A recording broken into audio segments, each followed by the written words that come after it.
guys, we are out on the road again, and it's actually daylight out instead of being the middle of the night, so that's a little bit better. And also, it's not raining out. We actually have some sun. It is pretty chilly here in Mississippi as we are driving onward towards Fort Worth, Texas right now. It is the 17th, and we're just getting our sea legs back in the car here as Skittles and Cream half doze and half panic, depending on what they're doing at any given time. But they did pretty decently in the hotel. Unfortunately, Skittles is still not very happy with having Cream around because she's been an only kitty for 7.5 years.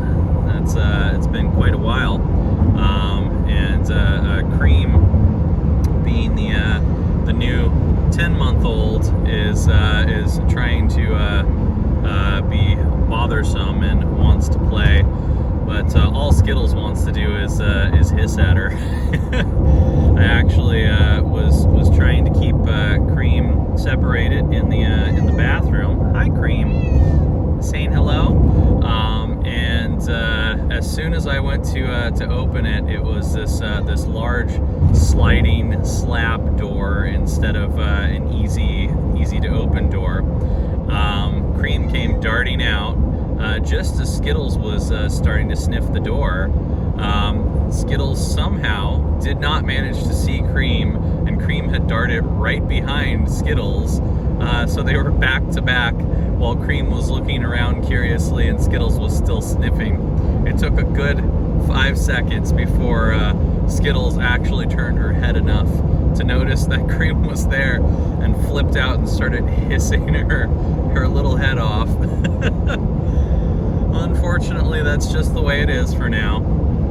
Cats, they do take a while to warm up to each other, but eventually, I'm sure they'll be happier with each other. It's probably going to take some months, but we'll get there.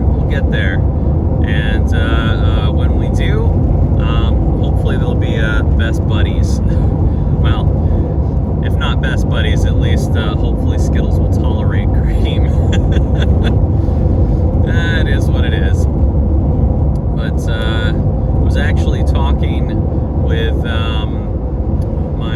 my uncle the other day about the fact that I'm headed to Fort Worth, and he said that there is a place in Fort Worth that does really amazing barbecue, and I believe it's called Lockhart, I want to say.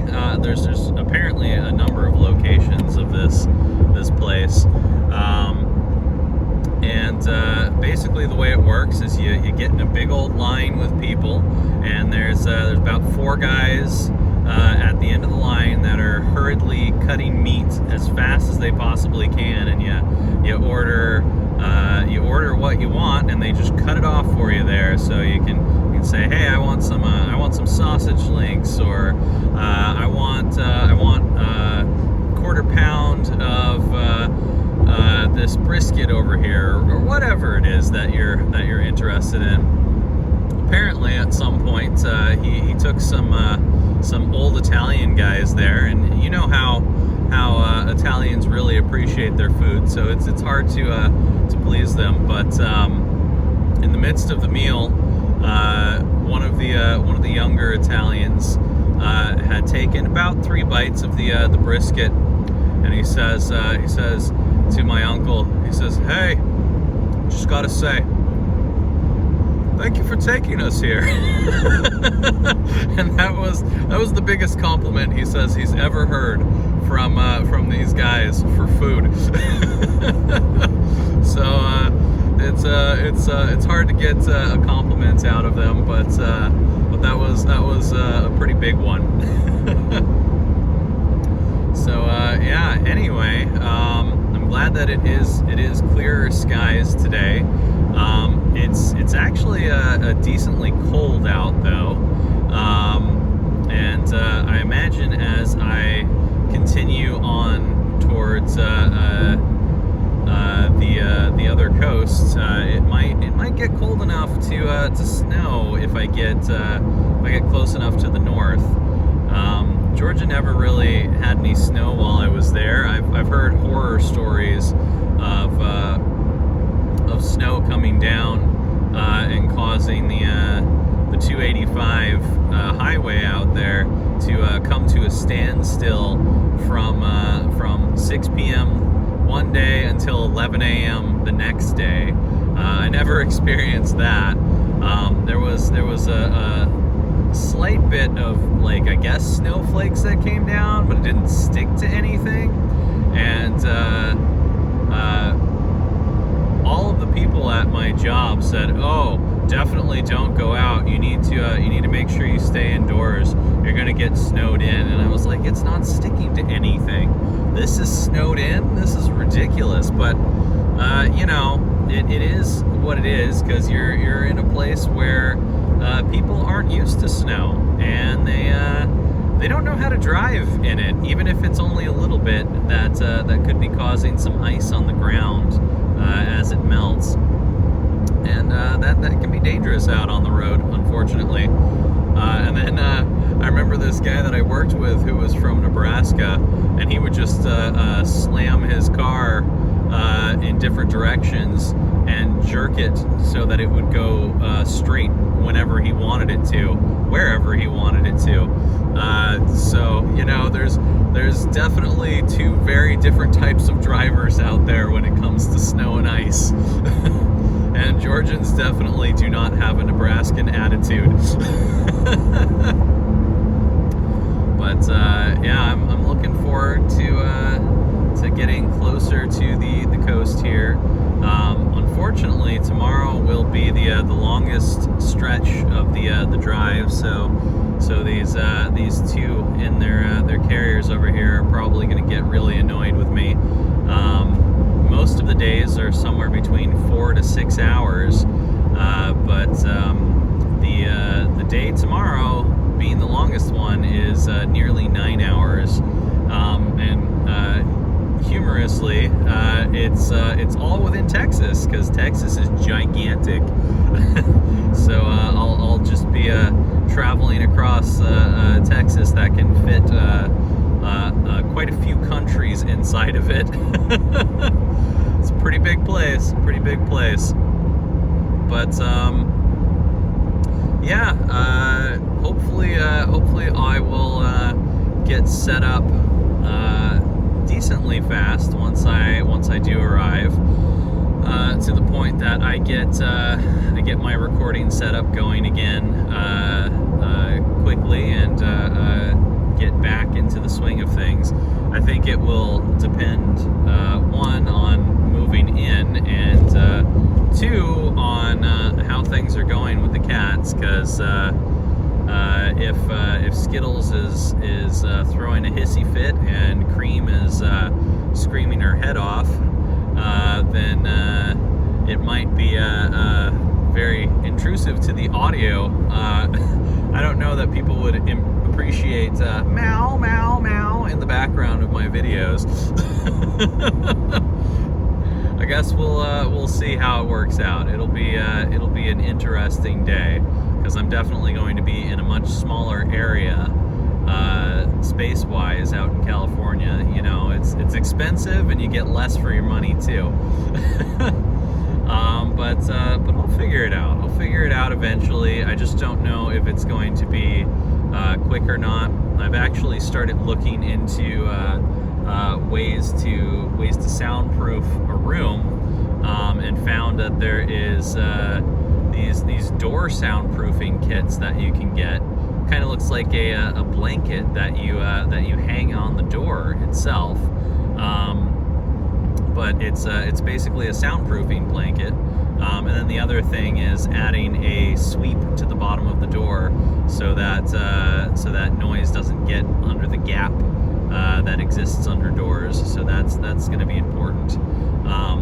also the place that I am going to be moving into has vinyl flooring throughout and no carpet, which for any of you out there who do any kind of audio work whatsoever, you know that not having carpet can be an issue, and a big reason why you get things like audio foam. And I mean, even in a carpeted room, you want to have audio foam so that it absorbs some of the sound reverberation. Unfortunately, when you have a hard surface, sound bounces off of it very easily. That's why you get echoes in rooms, is because the sound is bouncing off of those hard surfaces.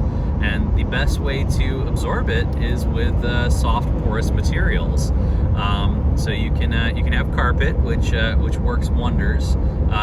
Beds are very great for absorbing sound. Part of the reason that it's good to hang up pictures that are like fabric pictures or paintings on canvas is because those can absorb sound too. So there's a lot of different things that need to happen. So I need to figure out how I can prepare the room so it doesn't have echo and it doesn't have a cream scream and Skittles hiss. So it'll be very interesting, and I'll have to keep those two separated. And because it's such a small area, probably Cream will end up with a little bathroom hideaway, because I will not have another place that I can put Cream besides that. And then when I'm not in the midst of recording, I will be having her probably in the bedroom most of the time, at least until the two get acquainted to the point that they're tolerating each other, if not liking each other. So we'll see how it goes. We'll really see how it goes. I don't know at this point, but really looking forward to it. I've actually been thinking of the fact that I mentioned Silent Hill on my previous video when I was going through the list of stickers on the back, which there is quite a few. I think I might have posted the stickers on Twitter at some point. I don't know. I'd have to go look it back, but I don't think anyone really cared. So my stickers are not very entertaining to people, I guess.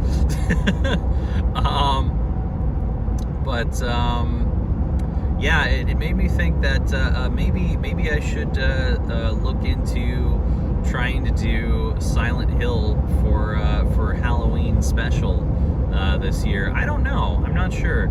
It's very early in the year right now, and usually I tend to decide a little bit closer to October instead of deciding this early in the year what I'm going to do. But it might be one of the things that I end up locking on to and just going for it. Sometimes when I start thinking about something, my mind gets stuck on that, and I'm like, hey, I should really do that.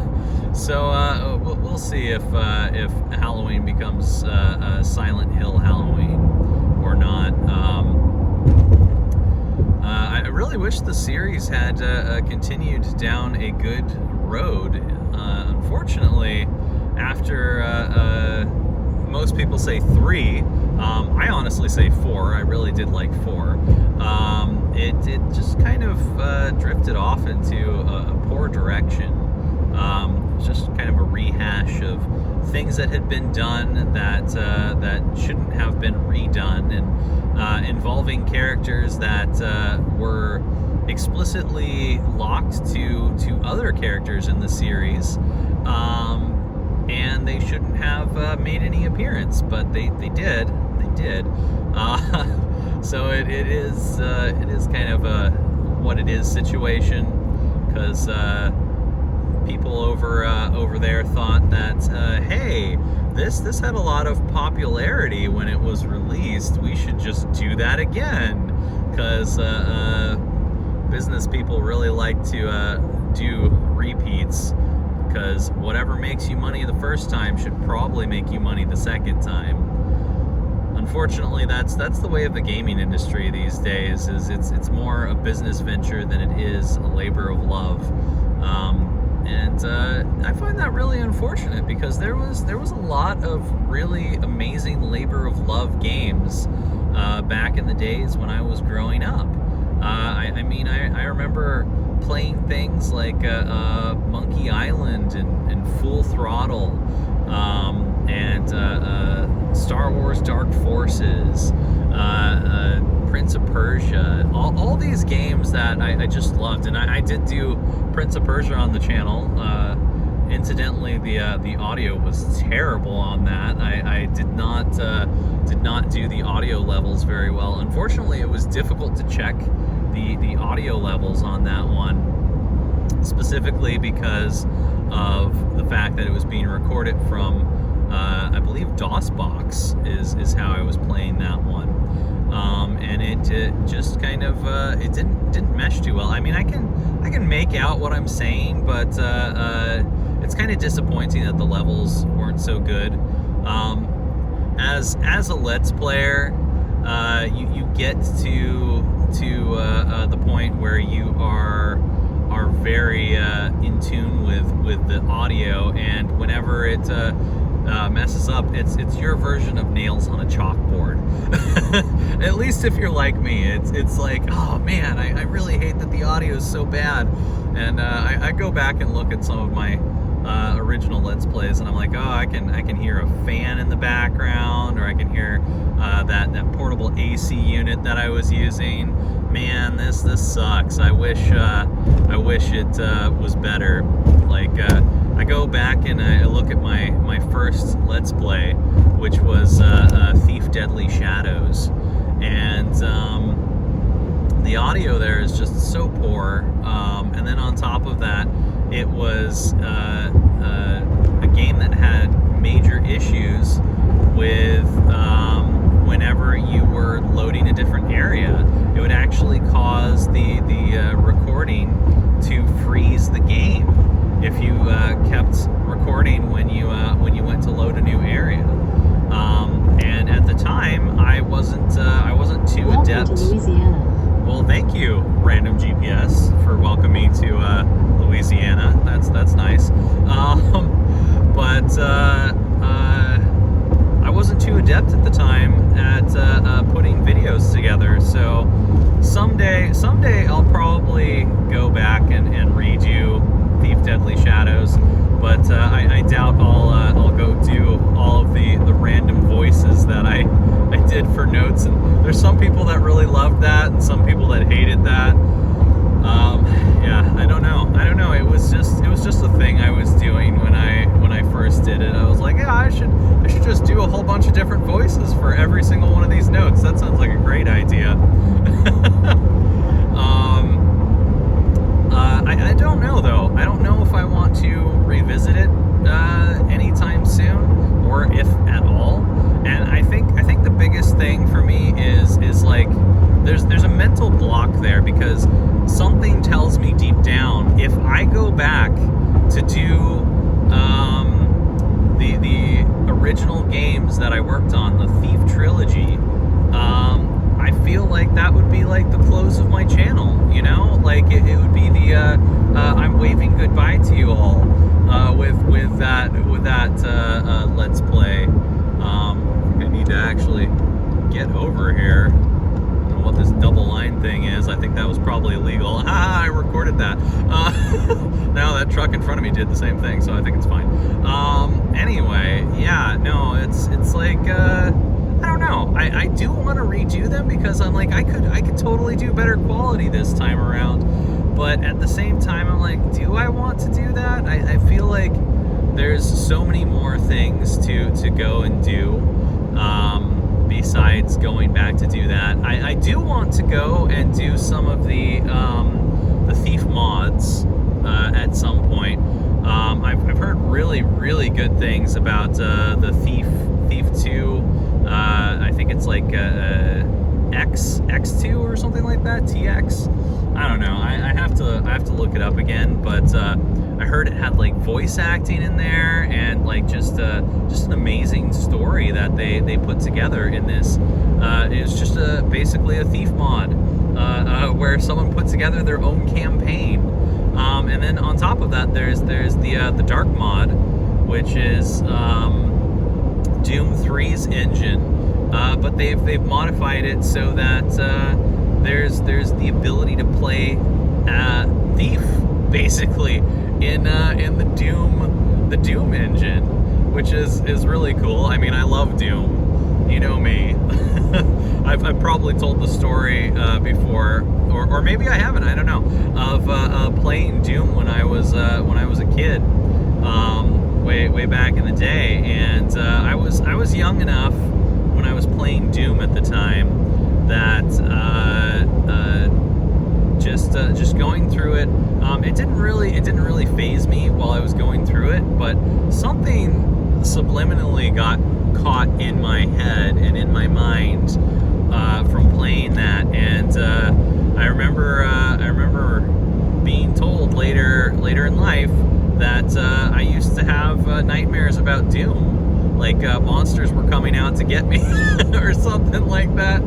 But you know, I guess as I've grown up with scary things in my childhood, it has steeled me against being afraid of games in the future. I actually do worse with horror movies versus horror games, because whenever I'm watching a horror movie, I'm like, oh, I would never do that. I would never do that, and it just it gives me this anxiety of oh, something's going to go horribly wrong because we keep taking all the wrong decisions. Whereas when I'm playing a horror game, I feel like I can take things into my own hands. I can make those decisions, and there's less fear because of that, because I am making choices that I feel are correct in order to avoid things that would cause me issues. And that's just how it works in my mind, is that I feel better about it when I'm the one controlling the situation. I guess that makes me kind of a control freak or something like that, but that's just how it works in my head. And I really do love I love horror games. There's a lot of horror games that I want to go and visit with you guys. I've got quite the collection of PlayStation 1, 2, and 3 games that are just sitting there gathering dust right now. And I've looked up some of these games over the years and seen that they've been rising in price, especially after the pandemic. I think Kuon, which I did for the channel, at one point rose to $900 for the disc, and I actually had I think about 2 or 3 different discs of Kuon, because one of them was too scratched up to work. Another one ended up being the Japanese version when I got it, and I had the North American PlayStation, so it wasn't possible for me to play the Japanese version at the time when I was much younger. And then I ended up with a third copy that was the one that actually worked. A lot of my games were secondhand from just these stores where people would go in and drop off their games for a little bit of extra cash. It was basically pawn stores and stuff that I would just go into with whatever little money that I had, and kind of look around and figure out things. And I built up quite a collection over the years. Like I mean, there's Kuon there, but I've got the majority of the Resident Evil games. I've got Silent Hill 1 through 4, Homecoming, some other things. Homecoming's terrible, by the way. Let's see here. I've got Fatal Frame 1 through 3. I don't know that people really call it a horror game necessarily, or at least not in the main sense. But I've got the Dino Crisis games, got Parasite Eve. Let's see, what else do I have? Oh my gosh, so many things. Haunting Ground, Eternal Darkness. Wow, it's a lot. It's a lot, and going through all of the ones that I've got over the years, I've realized that my collection is probably worth quite a decent penny. I don't know why this guy is going down the road flashing his lights at someone. Looks like a dick. Stop flashing your lights at people, man. Yeah, no, it's stuff that I want to visit eventually, so that I can play it with you guys. This video has been very long-winded. We're going on like 26 minutes now, so I'm gonna go ahead and leave this off here. This is probably going to take years to upload since I'm on the road, and I have to do it on hotel Wi-Fi. I think I'll at least have yesterday's video up sometime today. I don't know about today's video coming up sometime today. We'll see. We'll see how it goes. But signing out for now. I'll see you all later.